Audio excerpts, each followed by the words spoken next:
Hey, everybody. Thanks for jumping in on a brand new episode of Hey Man, It's Okay, a men's mental health podcast. I'm your host, Sky, the regular guy. Well, thank you, Scott. I am Ryan Heapy, your licensed therapist, adding a little extra context, I guess, to our podcast. And Sky, it sounds like we have a pretty cool guest today. I'm excited to hear who we got. Yeah, great. I'm really excited to introduce you guys to Deborah Weed. She is, her story is really special, and I really just feel like I should let her talk about that herself. When you look up Deborah, what it says from bedridden to musical. And that sounds like quite the adventure and quite the story to tie together. So let's just get into it, Deborah. Welcome to the show. Hey, Sky. Hey, Ryan. How are you guys today? I'm so happy to be here. I'm happy to have you here. Thanks for coming on. Love it. Absolutely. From the beginning, you brought great energy. So I can't wait to have this conversation. And I can't have it with you guys too. I can really feel that you're out there to make a difference and you're giving it all you got. I'm with you. Yeah. So, Deborah, why don't you tell us a little bit about your background and, why we are connected and why we're here today? Yes, absolutely. I think one of the reasons that we're connected today is because you really want to make a difference, especially for men. For sure. And I can give the female perspective, and I can also offer some insights that my dad gave to me that I think are pretty brilliant. But a little bit about me, I was one of those real sensitive kids, an empath, and everybody would say, "Oh, you're too sensitive. You're so sensitive." And I was like, "Sensitive? Oh, that's really bad. Loving? Oh, that's worse." So let me go to corporate. That's the answer. I ended up as the director of development for Citibank, 19 branches, and I also worked on a $26 million pavilion with Daejeon, Korea for Kia Motors with Disney and Universal Consultants. So I thought I had it all. And this was like a long time ago when women weren't even in the culture. And then I got the 2x4 that a lot of us get in life, where it's a redirect. Because in the corporate world, I never smiled. I didn't really have my personality. I had a persona. And I realized that there was a difference between self esteem and self worth. So my self esteem was pretty high. I was doing cool things. I was making sure that I could say, here's my business card. This is what I am and what I do. But my self-worth, it was misaligned. It wasn't really who I was. So I ended up in bed for 3 years. And here's what Yes. happened for me. And That's tough. it was. And I know that there's so many people out there, even today, that have long COVID. They're going through things. And so maybe they'll relate to a little bit of my experience because I went to doctor number one. And doctor number one said, we think it's MS. And we think it's MS Oh, well. because it's in your brain stem. So they won't figure it out until you die. Well, Oh, doctor, what can you do for me? Nothing. We'll just have to wait. So I go to doctor number two, and doctor number two says, I think you have Lou Gehrig's disease. So, okay. All right. What can you do for me? Well, we have to wait and see if you have all the manifestation, and then we'll be able to do something. So you can't do anything for me? No. Go to doctor number three. Third doctor says, it's all in your head. Now, when these kind of things happen to us, and I was in the kind of pain, I know you guys are not going to be able to relate to this, but it felt like I was giving labor every single day. The pain was excruciating and I was tremendously weak, and it wasn't my personality. And as I was talking to these doctors, I started to lose my self-worth. I started to lose who I was. If I'm saying something, if I have a voice and what's being reflected back to me is 3 different things, or more, actually, probably 10 by the time I was done. What happens a lot of times for some of us, maybe not all of us, but some of us lose family and friends. My beautiful husband was a lawyer. And as a lawyer, he was like this, real pragmatic. I just want this girl I married.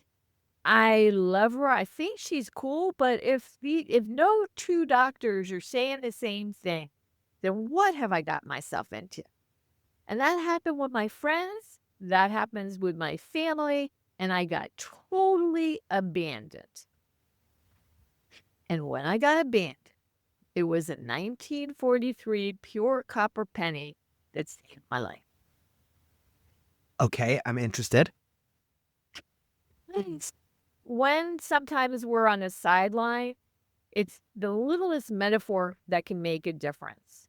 And I was reading, like I'm totally we have to go there. Totally despondent, feeling like I have no more voice, feeling like life is over, tremendously suicidal because of the pain, can't take it anymore. Have children who are watching me going, "What happened to mom?" The whole 9 yards. And then I read about a 1943 pure copper penny that can be worth $1 million. And I'm like thinking, a penny can be worth $1 million? Something that is like supposedly worthless, and it could be that much. And get this, the reason that it was so worth so much is because it was made by mistake. Usually Okay. how they have pennies is they have a steel belly inside the penny, but around 15 of these pennies got out, through the system. And what happened is that's what made them so valuable. So I started to think about myself. Okay, I feel worthless and I feel like a mistake right now. So I had been doing productions shows ever since I was 16. I'm like, well, you know what? If I ever find my way back to some sense of normalcy, then what I'm going to do is I'm going to start the self-worth initiative, and I'm going to teach kids and their families and people of all ages what self really worth means, but in a very creative and dynamic way. So I set out. I still didn't know what I had, but I set out in making a story about two pennies. One, Alistair, perfect, shiny, never been touched. Cool. And then there was Henry, who is tarnished. He'd been in the garbage can. He'd been somebody's lucky penny. He'd been on the streets alone. He had been in the washing machine on a roller coaster ride. And they're going to find out how much they're worth and why it an option. And what transpired, I imagine that Alistair, he ends up getting so much money, but he has to live his life for the rest of his life in a silver box, never to be seen or heard again. Lucky him. And yet Henry was bought by a grandfather who gave it to his grandson. And his grandson is, gosh, Grandpa, this must be worth $1 million. It says, why, Tommy, why? And it's because it was born the same year as you were. So that story that I created that seemed to download in my worst time was what held me with possibilities until they discovered that, in fact, I did have a tumor the size of a grapefruit behind my uterus. I had been bleeding out, and my iron, when they checked it, was between a 3 and a 6, and they said that I should have been dead that whole time. Wow. Wow. But nobody knew. So I guess the first exclamation point I want to say is creativity, or what you're meant to do. If you can tap into that, sometimes that can be the bridge back into life, even when there's no people around, even when you're being doubted, and even when, you feel like you're worthless. Well, I want to take us back just a bit to one of the things you brought up that I really related to, and I think a lot of guys might also be able to relate to, is how we get entrenched in our professional identities, especially when they align or don't align, and the masks that we put on through a decade or two to be this corporate person. For me, it was to be this incredible extrovert nightlife person. And then for one day to really have all of that almost stripped away overnight with, in both of us, with pain, real chronic physical pain, and the struggle to then recreate and this is where the creativity comes in. Who are we really when these masks are taken off, when these identities have been taken away from us? And on top of all the physical pain that comes along with it, it's that deep internal emotional pain of who are we in the end? And I think this is where that beautiful creativity comes in. It really does, and I think for a guy, it's probably even more pressure. I can't even imagine the pressure that you guys have or your listeners have to make sure that, that everything's taken care of because you're raised that way. For women, we just slip into it a little bit later. But for guys, is if you're not front and center and you're falling off a little bit, it can really, I would assume, destroy your self-esteem. But I also want to point out, and I'm sure you would agree, that self-worth is different. Mm, Self-worth is not predicated on what you do. You claim what you're worth. And I'm going to give you an example. Picasso. If you ever, or let's say the three of us are going into a cafeteria of kids and we look at the wall and there's all these kids' drawings and we see a Picasso there and it's just the line drawing. Oh, how cute, Tommy. You made a cute thing. But no, Picasso said that's worth $1 million or whatever he said at the time. I don't know. Maybe it was 50,000 when he started. So what is the difference? That's self-worth and action. He knew he had worth, and that's what he put out. That's what he emanated. He was in line with what he did, and that's why we look at him now, and it's like, it is worth $1 million. Well, that's such a great distinction. As when I was going through that, and maybe this is how you felt when you were going through your pain as well, is all of our self-esteem is predicated upon our status, what we're bringing in, how masculine maybe we can portray ourselves. And so when all of that is taken away, it's hard. It's hard to separate that self-esteem from that self-worth. And most people don't even know the distinction. They think the same. If you say, do you have self-worth? They think, yes, I do, self-esteem. But it's not, it's not who you are. Like if you strip away everything, Scott, if you strip away everything that you do, Ryan, everything that you Yeah. do, how much are you worth? Just are you worth anything like the penny? And I'm here to say absolutely positively. That's hard to, as a guy, I will say sometimes that can be harder to say than to do because accepting worth in ourselves is a little bit difficult and a little bit far off for some of us sometimes. How do you, hold on, let me think about, go ahead, Ryan. Well, I was just thinking the same, that they are so intertwined for us. I don't know okay, studying psychology, I do know there's a difference, but actually applying those is somewhat rare for me and something I should be doing more often with my clients. Well, I don't think anybody knows. I didn't know that there was a difference. I really thought that, if you had asked me when I was at Citibank, do you have self-worth? Oh my gosh, yes. I have so much self-worth. But then when I couldn't produce, I couldn't do anything, and I'm stuck there, it was that penny that reminded me, or a metaphor that reminded me that we claim the worth. We say what we're worth.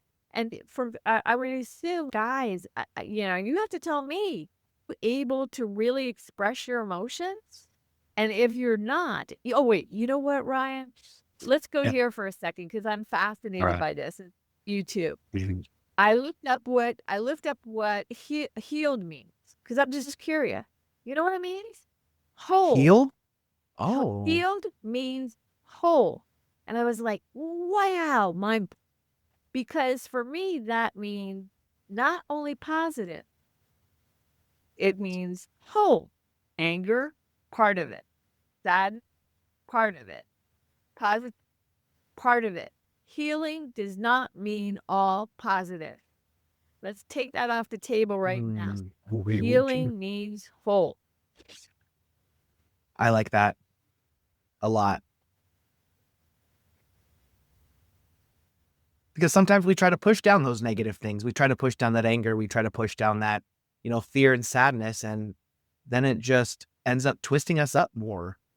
Oh my gosh. It's so hard to acknowledge that those things are just there to tell us something else, and that emotions don't control us and we can't control them. Absolutely, positively. It really is hard because I thought for so long that healed means positive.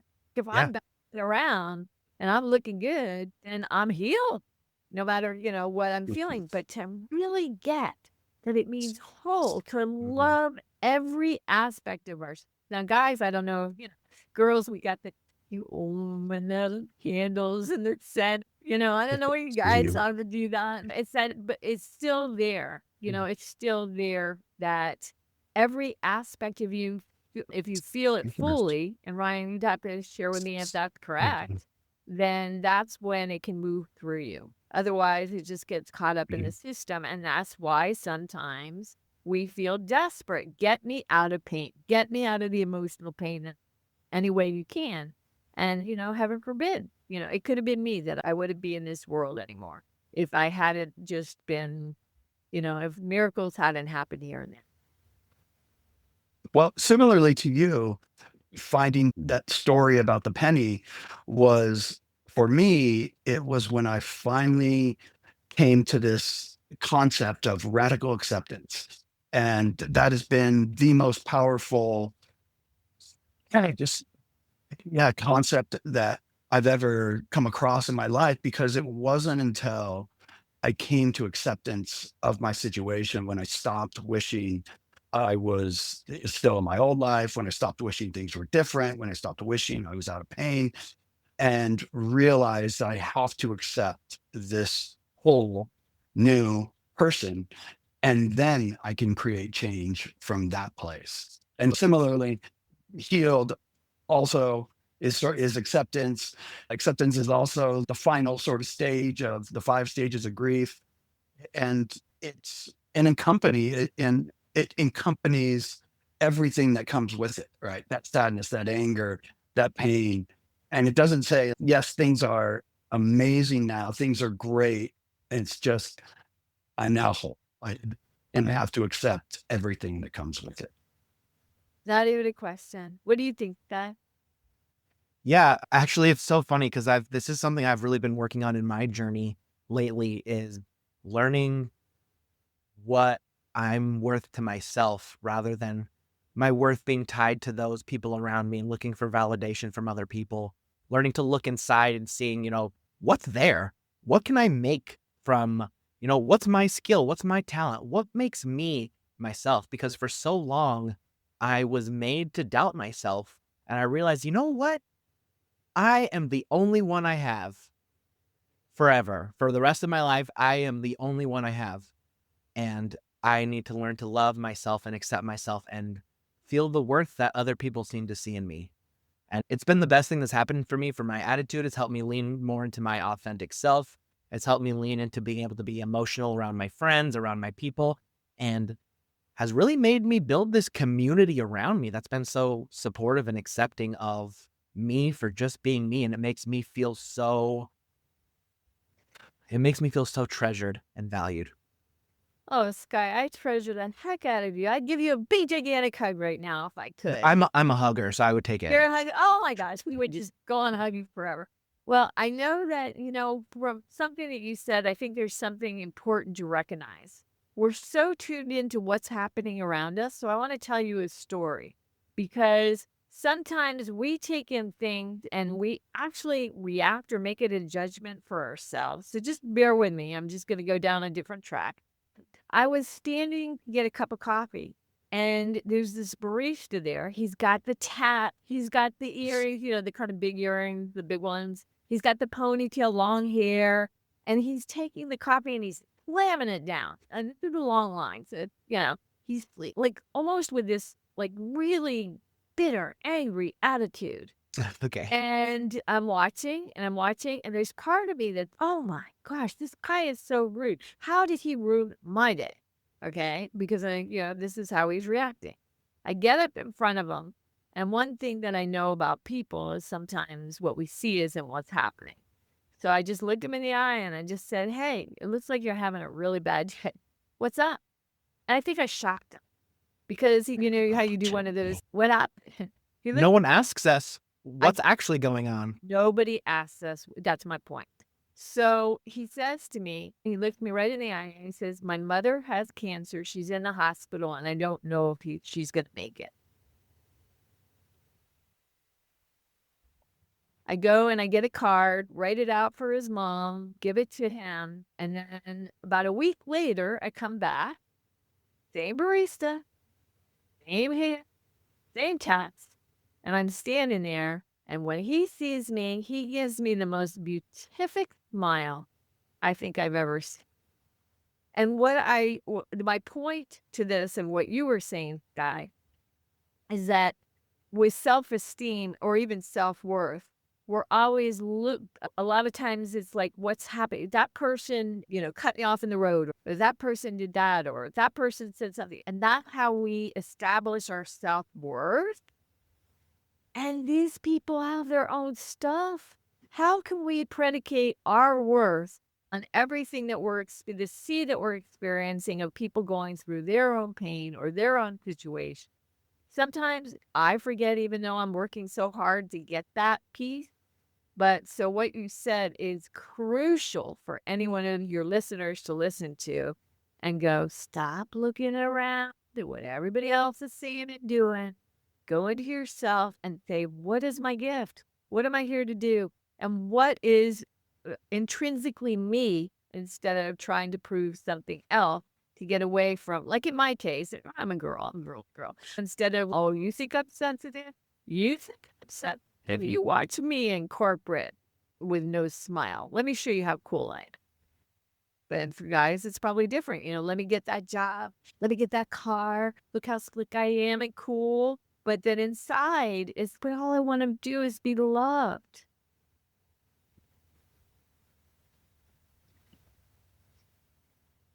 Absolutely. We build up all of these identities, whatever they may be, whether it's built around status, wealth, career. And yet, I think at least every man I've ever met, deep inside, that's all we want. That's really all we want, is to be truly loved, truly cared for. Yeah. Yeah, for a little while there, Mhm. I just became really serious. And I just started feeling, I'm an adult and I need to be serious and I need to not have fun, not follow through on all these fun thoughts. I'm old now and just need to accept that. And then when I started leaning into, my wife was like, you just stopped being silly. You stopped having fun. And so I started leaning into what she calls my toddler behavior and leaning into more of my initial thoughts, reactions to things like, spitting water out on her randomly somewhere just for laughs. A lot of fun. And ever since I've been living more into that authentic, more feelings oriented person, it's changed everything for me, leaning into when I'm resonating with the universe rather than trying to fight against it.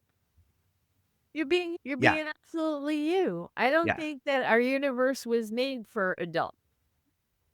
Because adults have adult personas, and it's like we take life too seriously. Sure. And we get away from the joy of what we can be. I love that guy.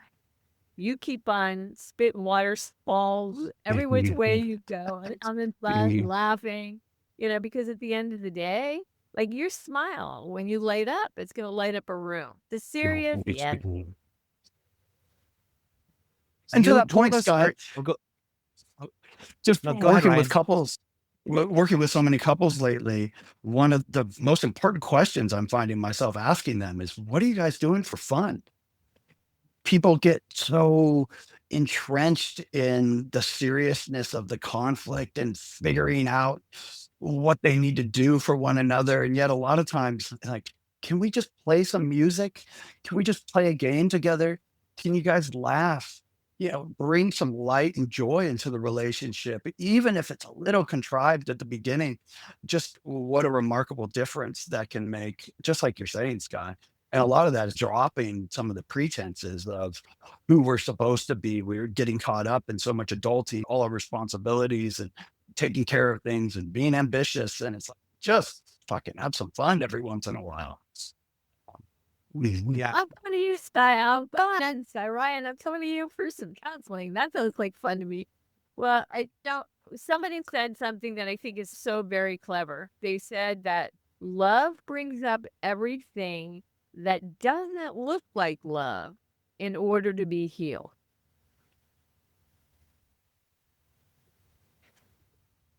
Love brings up everything that doesn't look like love in order to be healed.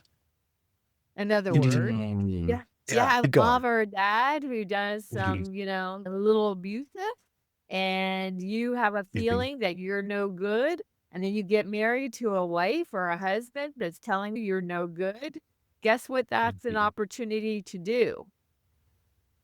Heal from all the past. It's bringing it up so that it can be healed. Sometimes love looks much more messy, and we get confused. Well, that's love. It doesn't feel good necessarily. But that's where I had a Yoda dad. My dad was so clever, and he was able to offer some insight that's a little bit different than most. Would you like to hear? I would love to hear. I love all Yoda insights. Yoda, I found myself going, Yoda insights I like. there you go. Bring it on, Dad. He told me one of the things he told me about, like, the seriousness. I love the way this is going, by the way. One of the things that he told me about the serious, he said, Deborah, do you know what the quasi emotion that will bring you down every time? I'm going to throw it out to you. What do you think it was? And he made me do that to you. Fear. What do you think, Ryan? I don't know, comparison. Okay.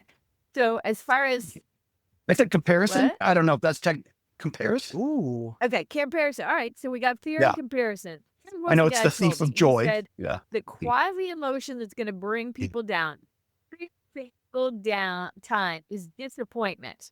And let me tell you, and I'm going to tell you why he said that. He said, because what happens is that when you're excited about something, you've got adrenaline, you've got endorphins, you've got all these chemicals, because we're essentially a chemical factory. And they're just like popping, right? They're popping until you hit an obstacle. And then when you hit the obstacle, all of the feel-good chemicals are drained. But you pick yourself up again. You're like, got this. I can do this, whether it be a relationship, I know how to do this, or whether it be a job, and you try again and you give it your all. And once again, you got all the endorphins because the chemicals are so happy, and then they drain. Consciously, you don't know that all those chemicals are drained. All you know is feel good. No, I feel terrible. Feel good. No, I feel terrible. So what happened? He told me, Deborah, be very careful, because most people flatline. After getting disappointed too many times, they flatline and they never try again. That's it for the It's rest of easy their to life. do. And I think that he was very right. So I'm like, Dad, okay, I get it. What do you do in that kind of situation? If this is the case, he said, number one, you realize that this is all chemicals in your body. Number two, you realize that thinking will not solve the problem. As a matter of fact, I know me and many people have been addicted to problem solving. And where does it get us? Nowhere. Right. You want door It's like number the one? harder you try to fix it, the harder it gets. Yeah. And then because it's static, because chemicals moving in the body have to move. There has to be something that happens. So I'm like, okay, Dad.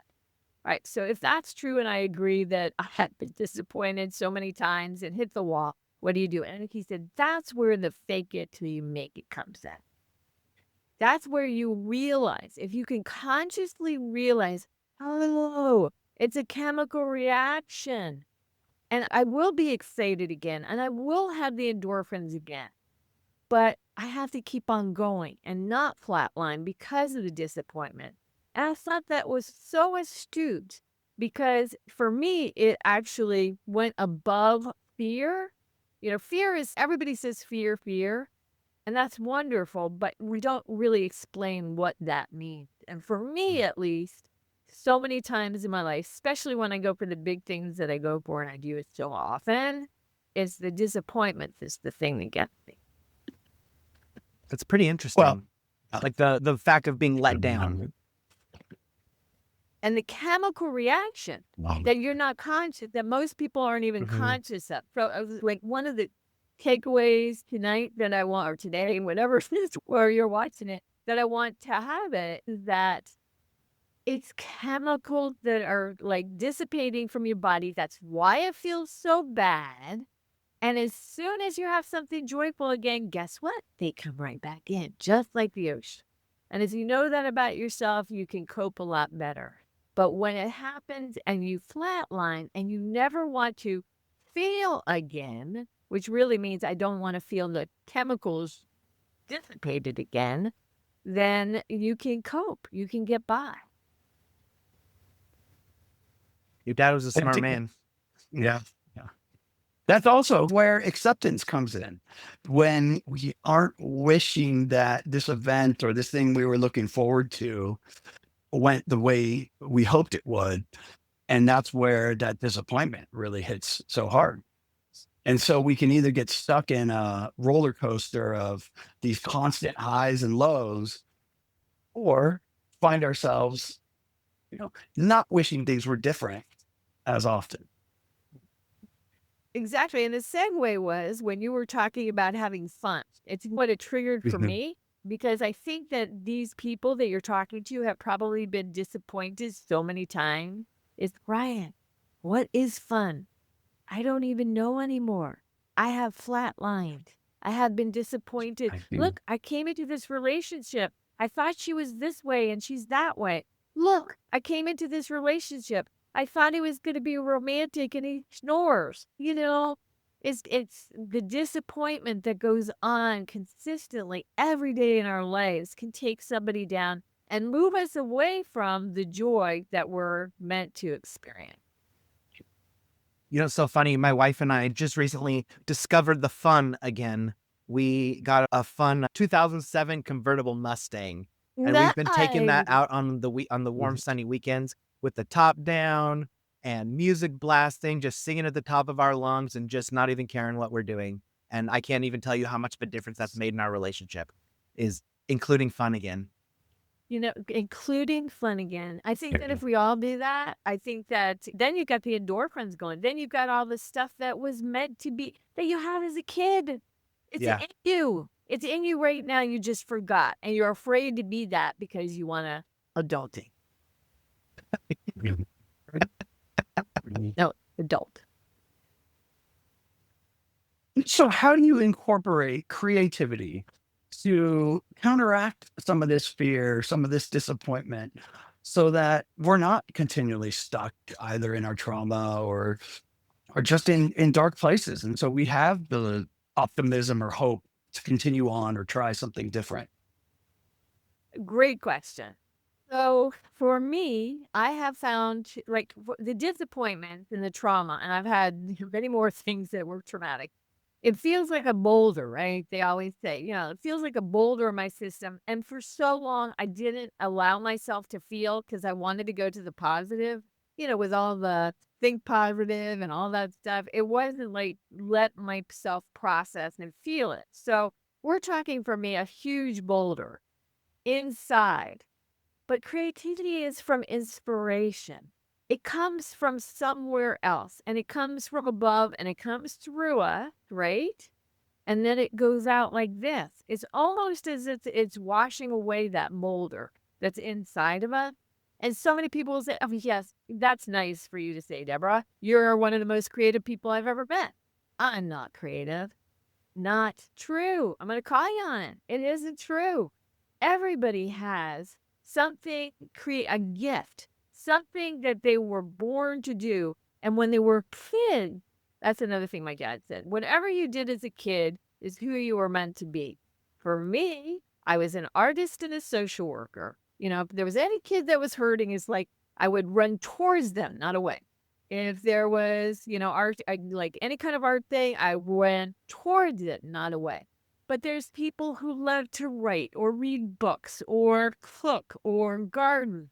Creativity comes in many forms, but the biggest thing about creativity is it's something that it's almost like you're opening up to what's possible and it's coming through you. And it is the most healing force of all because it's almost like you're doing your true north. You're doing what you were meant to do instead of what you're trying to do. You're doing what you were born to do instead of, trying to, like Sky had said, where everybody, like you're looking at everybody else and he's finally, holding on to that piece of himself of, hey, I'm determining now who I am. And I'm going to go in my convertible and I'm going to laugh and I'm going to play music loud. Okay? Let's even do something else here. Okay? Who would you rather be with? Guy in the convertible and laughing with the music on. And Ryan, who's just turned his life around from the corporate, I got it all, to the, hey, I'm going to really meld my heart with people. Or corporate millionaire. Try it. Yeah, I mean, I'd rather hang out with us. I think so. I think most people would. I think all people would. But people sometimes want the big things so that they can get this. It's, well, when I get really successful and very powerful, then people will love me. They'll have to, right? They'll have to kiss the ring. And it's, no, heart first, man. Heart first. Don't mess around. You only have one life to live. The amount of corporate millionaires that have come to me that have not found that happiness and that joy when they reach that million or even plenty more. And when it's never enough because the real internal work has not taken place. But what would you say, or do you have any great skills or techniques or processes to open yourself up better to that creativity? If it's something that hasn't been tapped into in a while, and we're feeling closed off, whether it's to the universe or to God or to whatever it is, that thing that connects us. I think Jung would almost call it the collective unconscious of where we download some of these things. But yeah, how do we get closer to that? Well, the first thing, let's go back to disappointment for a second. A lot of people will show their creative side because they don't want to get disappointed. It's, I love artwork, but I'm a terrible art. Oh, if you saw my artwork. But look at that. I mean, I can imagine he comes to his mom and he's, do the line drawing. Mom, look at that. Oh, that's nice, sweet. He was, no, it's worth $1 million. I think that there's something inherent in each of us that is creative, but we're afraid because we don't want to get judged. So let's go there. Rule number 1, don't worry about getting judged. Don't worry about, or actually have some fun with it and just go, all right, listen. All right, you guys, I don't have my beautiful backdrop on this one in back of me. And the lighting is weird because the dark is coming in, so I can't show it that way. But I am working on a Broadway style musical with no budget and all heart. Do you think I'm going to get there? Let's see. Sure, I believe in you. But, and you're going to come to the show because it's going to be amazing. If you like Wicked or if you like The Lion King, then, I'm in the magical realism realm. But the thing is that we each have a dream that sometimes, or something that we're inherently good at, that we put down because, like I said, if you're looking for love and you didn't get it, why would you then say you're creative for people to say that they don't like you again? That's how it feels. When you're a creative person, it feels like they don't like me. Not they didn't like my drawing or they didn't like my music or they didn't like whatever it was. They don't like me. That's what it feels. So I guess rule number 1 is just own it, know about the disappointment and just get back to the essence of who you are. You're magnificent. You might surprise yourself. And as we've said, I think the theme tonight is if you ain't having fun, you ain't living, right? Absolutely. It's so funny that you say, find what makes you happy, lean into again. About a year ago, I started writing poetry again. And Awesome. I remember when I was a kid, I used to love writing poetry. I used to write like little love poems to little girls I had crushes on or whatever. But last year I just started to lean into it again. And now I've actually written 2 poetry books that's a kid's story for kids that I'm working on getting illustrated. And I've written like 40 poems now. And once you lean into it and start getting that creative process, like sometimes it doesn't come super easy, but it feels it feels satisfying to reconnect with that part of me again. So I really am so like glad that everyone who does this gets to see something so wonderful, just like you and your musical leaning into your creativity. I think it's so wonderful. Yeah, and I've done many I've done tons of musicals and tons of shows, but I'm going for the big one this time. And I wanna see you on stage reciting your poetry. Next up, let's go. Let's go, Sky. I know You I'm gonna know, be looking my at you therapist just told me to make myself uncomfortable, so that might be a way to do it. do it, not for anybody else. Okay, let me I'm a storyteller. I tell all kinds of stories. But I'm gonna tell you a girly story a little bit because it's a touched by an angel story. It's my favorite. I tell it a lot. But anyway, there's this guy that has Lou Gehrig, and he has Lou Gehrig, and the angel comes to him, and she says he has a choice. He's gonna die that night. He has a choice. He can either read a book to his 2 children before he dies, or he can complete the painting that he had started on. He's a very famous painter. If he finishes the painting, it will provide for his family for maybe the rest of their lives. And of course, touched by an angel, he reads the story to the kids. And then an agent comes to look at the painting, and it's got a tarp on it. And she says, "Oh, no, let me see like a week later, let me see the painting." And his wife says, "Oh, but he wasn't able to finish it. I'm so sorry." Let me see it. Maybe we can do something with it. So she pulls off the tarp. Perfect. And the angel says, "Whatever you start, God will complete." So let's say you start your little poetry, and it's just like you're tiptoeing through, and you're not, let's say, making, the big splash that you would. But God's going to finish, or whatever you believe in, any higher power, you call it anything you want, whatever you call it, somebody in that audience is going to be touched. They're going to look at you and go, "Oh, look, smiling. Oh, wait a minute. He's up. Is he having fun? I've got to have fun." So just also remember, it's not, we're so used to the outcome in our society, the end game. But it's more about, if it really is more about the journey, then it's like absolutely positively the joy that you just expressed with that poetry, the fact that you're radiant, the fact that your mind is just like open to it, the fact that you're communicating part of your heart. I'm a little afraid that I'm going to look at TV one day and there's going to be a guy. What? You're going to be pulling him back. Out there, it's going to be like, "Could we stop that guy? My gosh. Get him go with his poetry and and it's late." And with you too, it's like you can feel that you both have evolved and evolving into who you really are. And that's why you're out. They always say that a healed person heals. So if you're whole and you're healed, then it's no wonder that you've got this magnificent podcast to inspire other guys out there to be, all that they can be, and realize that, yeah, it's cool to be a guy. It's cool to be macho. It's cool to have all that stuff. And maybe it's not even cool to have fun or show that side of yourself. But at the end of the day, that's what's going to bring you joy. Wow.